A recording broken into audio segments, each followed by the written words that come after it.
Hey all welcome to TIG. आज जेरेट stock का एनालिसिस देखेंगे based on demand zones and supply zones. जेरेट स्टॉक को देखें तो ऑल टाइम हाई से स्टॉक काफी ज्यादा गिर चुका है अभी। और इस गिरावट के कारण क्या हुआ है, स्टॉक अपने मंथली के डिमांड जोन के अंदर आ गया है। जिन्हें ये पता नहीं कि डिमांड जोन सप्लाई जोन्स क्या होते हैं, उनके लिए मैं डिस्क्रिप्शन बॉक्स में लिंक दे दूंगा, how to trade demand zones and supply zones. उस वीडियो को देखने के बाद इस एनालिसिस को देखेंगे तो चीजें ज्यादा बेहतर समझ आएंगी।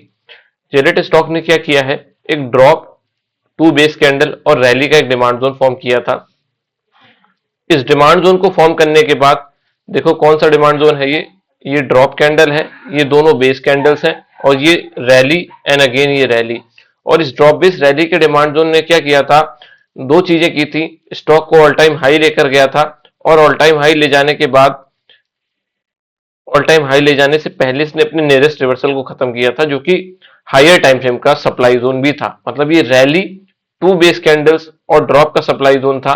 ये प्रॉपर सप्लाई जोन था क्योंकि ये ड्रॉप कैंडल, उसके बाद जो फॉलो थ्रू था, उसने इस रैली कैंडल को कंप्लीटली फिनिश कर दिया था। मतलब टू अटेम्प्ट में बेसिंग फॉर्म होने के बाद रैली फिनिश हो गई, तो ये प्रॉपर सप्लाई जोन था।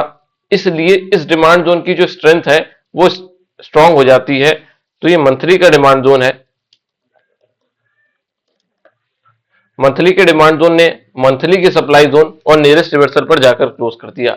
देखो क्या होता है, जब हायर टाइम फ्रेम पर कोई भी नियरेस्ट रिवर्सल फिनिश होता है और हायर टाइम फ्रेम का डिमांड जोन अगर ऑल टाइम हाई बनाने में मदद कर रहा है, तो फिर उस डिमांड जोन की स्ट्रेंथ बढ़ जाती है। लेकिन सिर्फ एक बेसिस नहीं होता है डिसीजन लेने का कि हम इस डिमांड जोन के साथ जाएं या ना जाएं। थोड़ा सा हायर टाइम फ्रेम पर और स्विच करते हैं तो देखो क्वार्टरली टाइम फ्रेम पर भी हमें एक ड्रॉप रैली का स्ट्रक्चर दिखता है। ये ड्रॉप कैंडल है, ये रैली कैंडल है, लेकिन ये स्ट्रक्चर जो है वो उतना इंप्रेसिव स्ट्रक्चर नहीं है, क्योंकि जो स्ट्रक्चर ये फॉर्म हुआ है वो अराउंड बेसिंग फॉर्म होने के बाद हुआ है। क्योंकि जब रैली के बाद जब प्राइस ऊपर गया है जेनेट में, वो बेसिंग फॉर्म करते हुए गया है। तो ये जो ड्रॉप कैंडल है वो उतनी सिग्निफिकेंट नहीं लगती, इसलिए इस ड्रॉप रैली को हम स्ट्रक्चर ही कंसीडर कर सकते हैं, प्रॉपर डिमांड जोन कंसीडर नहीं कर सकते। लेकिन जब मंथली पर देखते हैं तो प्रॉपर डिमांड जोन है, इसलिए मंथली के डिमांड जोन को ही कंसीडर करेंगे। ये कंसीडर नहीं करेंगे कि इस डिमांड जोन को किसी हायर टाइम फ्रेम का सपोर्ट है या नहीं है।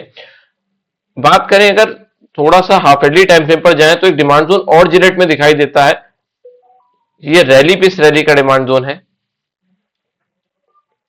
अगेन ये कंटिन्यूएशन पैटर्न का डिमांड जोन है, ये रैली, ये बेस और ये रैली का डिमांड जोन, हाफ एडी का डिमांड जोन है।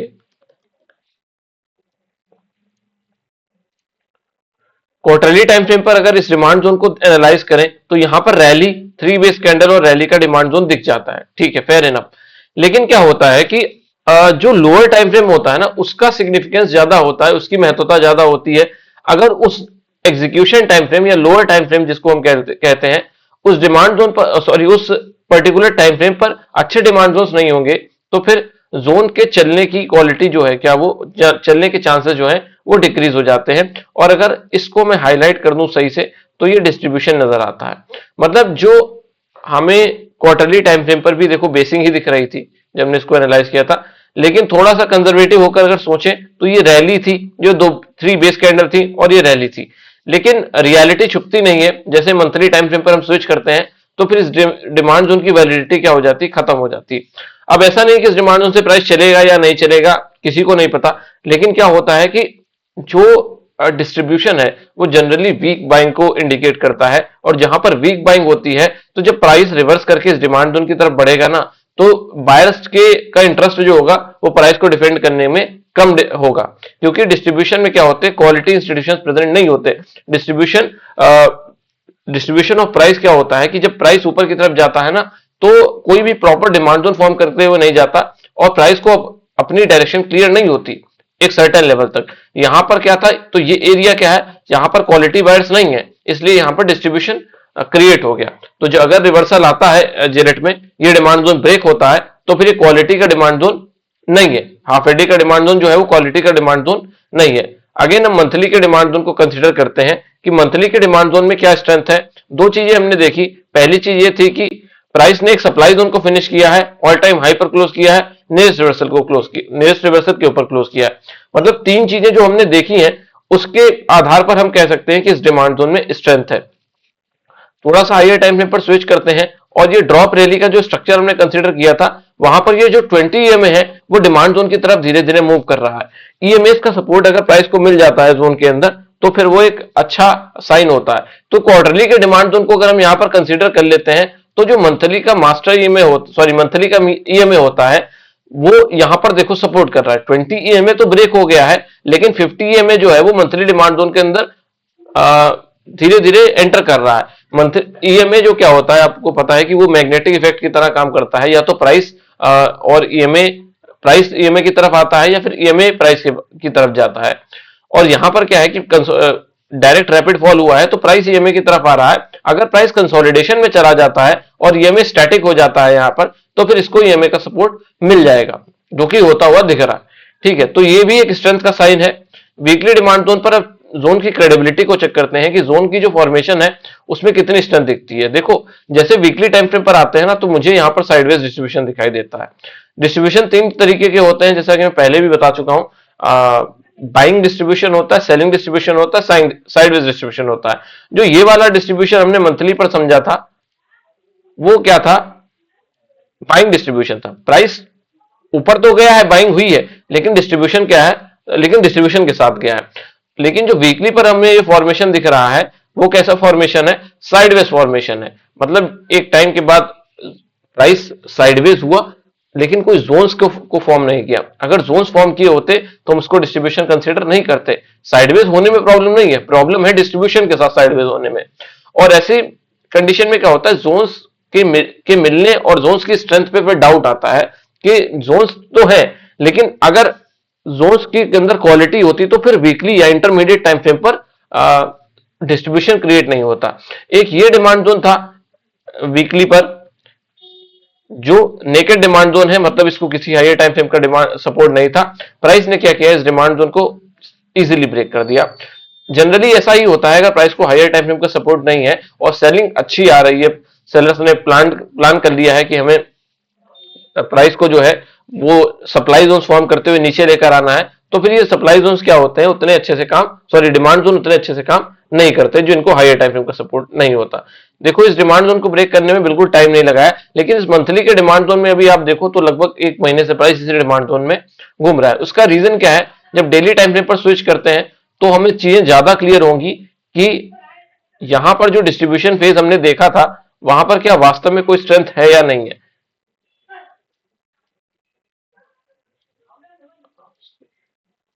ये वाला daily time frame, sorry 1 hour का टाइम लग गया था, टाइम फ्रेम लग गया था धोखे से। यहाँ पर ये डेली का डिमांड, यहाँ पर ये डेली का चार्ट है हमारे सामने। इसमें हम डिमांड जोन देखो कंसीडर करते हैं। देखो यहाँ पर इसने ड्रॉप, बेस और रैली का एक डिमांड जोन बनाया। अगर मैं इसको एचआरएम मेथड से मार्क कर दूं तो ये डिमांड जोन क्या हो गया? टेस्टेड डिमांड जोन हो गया। ये ड्रॉप बनाया, ये बेस बनाया और ये रैली बनाया। प्राइस इस डिमांड जोन में आया और इसी डिमांड जोन का सपोर्ट लेते हुए ऊपर गया। बीच में हमने क्या देखा कि ये डिस्ट्रीब्यूशन का एरिया है, तो डिस्ट्रीब्यूशन के एरिया में कोई भी प्रॉपर डिमांड जोन देखो नहीं मिल रहा। डिस्ट्रीब्यूशन जब फॉर्म हो जाता है तो वहां पर डिमांड जोन ढूंढना बहुत मुश्किल होता है, और बेसिंग जहां फॉर्म होती है ना, हमें वहां पर डिमांड जोन चाहिए। अगर वहां पर डिमांड जोन नहीं है तो डिमांड जोन जो हायर टाइम फ्रेम पर बना है ना, उसकी स्ट्रेंथ पर फिर डाउट होता है। यहां पर ऊपर की तरफ आप देखो, जो दो ओवरलैपिंग डिमांड जोन थे, यहां पर ये रैली, 5 बेस कैंडल और रैली का डिमांड जोन है, और यहां पर ये एक रैली बेस रैली का डिमांड जोन है। अगेन ये दोनों डिमांड जोन जरूर थे, लेकिन इन दोनों डिमांड जोन्स को क्या था? हायर टाइम फ्रेम का सपोर्ट नहीं था। इसलिए क्या हुआ है? देखो, डिमांड जोन में अगर ये जो वीकली का स्ट्रक्चर हमें दिखा था, ये तो बहुत आसानी से ब्रेक किया, लेकिन पहली बार जब प्राइस इस डिमांड जोन में आया ना, यहां से हमें अच्छा खासा रिएक्शन देखने को मिल गया। इस वाले डिमांड जोन की बात कर रहा हूं मैं, डिमांड जोन नंबर 2। इसको डिलीट कर देते हैं, उसकी वैलिडिटी वीकली पर हमें नहीं लग रही थी। तो ये रैली बेस रैली का डिमांड जोन, प्राइस इस डिमांड जोन में आया और एक अच्छा मूव देखने को मिला हमें। सेकेंड टाइम देखो क्या हुआ है कि अगर यहां पर जो ये वाली कैंडल है, देखो ये जो कैंडल आपको दिख रही है, जो बेसिंग कैंडल लग रही है, ओरिजिनली क्या है? ओरिजिनली वो क्या है कि ये डिमांड जोन है। ठीक है, यहां से अगर मैं इसको मार्क कर दूं कुछ इस तरीके से, अगर आप समझो, जहां से बेसिकली पर्पस क्या है समझाने का, जहां से पिछली कैंडल क्लोज हुई है वो कैंडल यहां से ही फॉर्म होना शुरू होगी। तो अगर मैं इसको यहां से कंसीडर कर लूं तो एक अच्छी ग्रीन कैंडल नजर आती है तो यहां पर ये रैली बेस रैली का डिमांड जोन फॉर्म हो जाता है।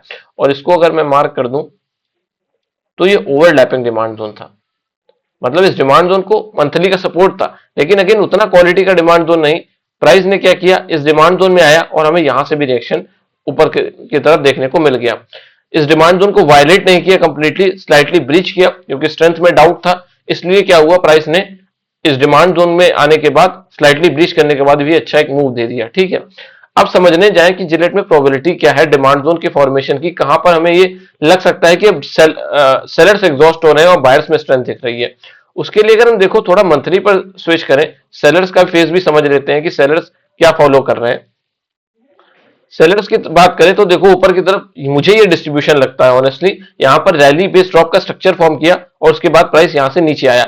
अब कुछ लोग ये बोलेंगे कि यहां पर क्या है कि जो 3 कैंडल रूल है डिमांड जोन्स और सप्लाई जोन्स का, वहां पर rally base drop drop drop, third attempt में तो इसके नीचे क्लोज कर दिया, फेयर इनफ। लेकिन आप ये देखने जाओ कि सप्लाई जोन बनने के लिए हमें इंटरनल स्ट्रेंथ भी चाहिए होती है। अगर मैं इसको सप्लाई जोन कंसीडर कर लूं हायर टाइम फ्रेम पर, रैली बेस ड्रॉप का सप्लाई जोन कंसीडर कर लूं, तो यहां पर वीकली पर अगर देखने जाओ तो कुछ भी नहीं दिखाई देता, कोई सप्लाई जोन नहीं दिखाई देता ऑनेस्टली, मतलब फ्रेश सप्लाई जोन तो मुझे कोई नहीं दिखाई देता। यहाँ ड्रॉप बेस ड्रॉप में कंसीडर कर सकता हूं to be on the conservative side, लेकिन उतना क्वालिटी का कुछ भी नहीं है। और जैसे ही आप डेली पर स्विच करते हो ना, आपको कुछ भी नहीं दिखाई देगा, मतलब जो सेलर सप्लाई फॉर्म हो रही है ऊपर की तरफ उसमें उतनी स्ट्रेंथ नजर नहीं आती। लेकिन जो नीचे की तरफ डिमांड जोन बना है ना, उसमें जो पैरामीटर्स है उसके हिसाब से तो स्ट्रेंथ है, लेकिन जो लोअर टाइम फ्रेम पर मेन स्ट्रेंथ चाहिए होती है, across all the time frame में इंस्टीट्यूशंस की प्रेजेंस चाहिए होती है, वो हमें दिखाई नहीं देती। वीकली पर हमें डिस्ट्रीब्यूशन दिखाई देता है, डेली पर क्वालिटी के जोन्स नहीं दिखाई देते। तो ये एक डाउटफुल चीज है डिमांड जोन्स के संदर्भ में। और सप्लाई जोन्स के संदर्भ में तो चीजें क्लियर है कि सेलर उतना स्ट्रांग नहीं दिखाई देता। लेकिन जब ये कॉन्ट्रडिक्शन क्रिएट होता है कि सेलर स्ट्रांग है या बायर स्ट्रांग है, देखो डिमांड जोन सप्लाई जोन्स का मेन एनालिसिस हम क्या करते हैं कि हम बायर और सेलर की स्ट्रेंथ समझने की कोशिश करते हैं। अगर आपने बायर्स के की स्ट्रेंथ और सेलर की स्ट्रेंथ, या बायर का इंटेंट या सेलर का स्ट्रेंथ समझ लिया, इंटेंट समझ लिया, तो फिर चीजें काफी हद तक आसान हो जाती है डिमांड जोन्स और सप्लाई जोन्स के एनालिसिस में। तो यहां पर हमें क्या है कि अभी बायर्स का इंटेंट उतना नहीं दिखाई देता, क्योंकि अगर ये क्वालिटी का डिमांड जोन होता है इंस्टीट्यूशंस के हिसाब से, तो फिर ये सस्टेन करना चाहिए था। सस्टेन इन द सेंस जो मूव आई थी वो अप मूव कंटिन्यू रहती, और अप मूव कंटिन्यू कब होती है, अगर डिमांड जोन फॉर्म होकर प्राइस ऊपर की तरफ जाता है। अगर डिमांड जोन के फॉर्मेशन ही क्वालिटी के नहीं हो रहे हैं तो फिर वो सस्टेन नहीं कर पाते। देखो यहां से प्राइस ने ओवरलैपिंग डिमांड जोन से मूव तो दिखाई, लेकिन ऊपर जाने के बाद प्राइस ने किसी भी डिमांड जोन को फॉर्म नहीं किया। और जब डिमांड जोन ही फॉर्म नहीं करोगे तो फिर रिवर्सल जब आते हैं तो उनको डिफेंड करना थोड़ा सा मुश्किल हो जाता है।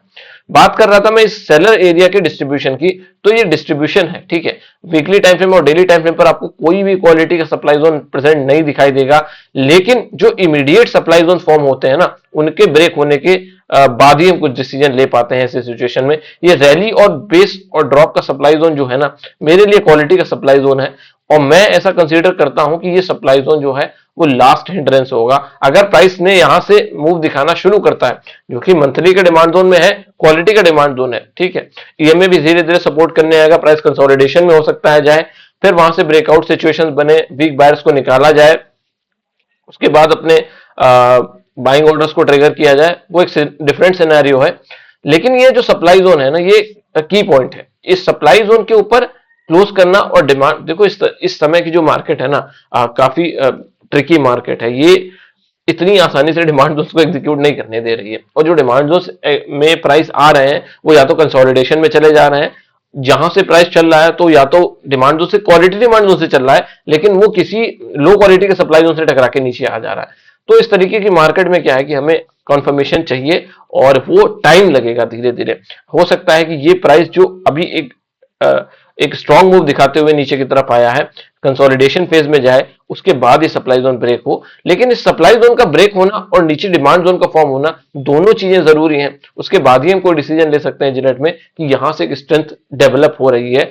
अदरवाइज डिमांड जोन बहुत क्वालिटी का है, स्टॉक फंडामेंटली आई थिंक बहुत अच्छा है। अभी रिसेंटली में थोड़ा सा ग्रोथ का इशू है जो कि सारी कंपनीज के साथ है, लेकिन ये सब चीजें टेम्परेरी होती हैं, अच्छी कंपनी कोई ना कोई तरीका निकाल ही लेती है। तो ये अभी क्वालिटी के डिमांड जोन में है, और डिमांड जोन की हमने स्ट्रेंथ समझ ली। सप्लाई जोन में मैं फिर से कहता हूं कि अगर प्राइस में यहां से चलना शुरू करता है ना, तो सप्लाई उतनी क्वालिटी की ऊपर की तरफ प्रेजेंट नहीं है जो बहुत बड़ा इंटरेस्ट बन जाए, लेकिन इमीडिएट सप्लाई हमें कंसीडर करनी होती है, और इमीडिएट सप्लाई जो है वो रैली बेस्ड ड्रॉप का सप्लाई जोन है। वीकली पर भी उतना कोई क्वालिटी का स्ट्रक्चर नहीं, डेली पर भी उतना क्वालिटी का स्ट्रक्चर नहीं कोई आगे की तरफ। हायर टाइम फ्रेम का जो सप्लाई जोन हमें दिख रहा है वो एक्चुअल में सप्लाई जोन नहीं है, वो साइडवेज कर सकता है प्राइस को, थोड़ा सा ड्रॉप आ सकता है वहां से, लेकिन उतनी स्ट्रेंथ नहीं है जो कि कंसर्न बने जिलेट के लिए। तो ये था डिमांड जोन्स और सप्लाई जोन्स के बेसिस पर जिलेट का एनालिसिस। अगर आपको ये वीडियो अच्छी लगी हो तो प्लीज वीडियो को लाइक करें, शेयर करें एंड सब्सक्राइब करें। Thank you.